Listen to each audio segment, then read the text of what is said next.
What is your current short-term goal? I'm determined to get a scholarship to study postgraduate abroad. When did you start thinking about this goal? I started thinking about it when I left university. What difficulties do you have in order to achieve it? Spending a lot of time searching it, I haven't found any scholarship that fits my needs. Do you need any help to achieve that goal? I really need spiritual encouragement from my family and friends. Do your parents support you to achieve that goal? Yes, they do. They're always by my side and support me when needed. Do you think it's important to set goals?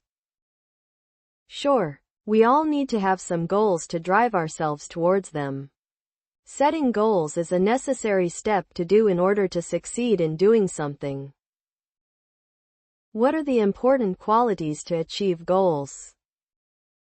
Well, you need to be persistent to what you desire to get. Commitment and patience are needed, too.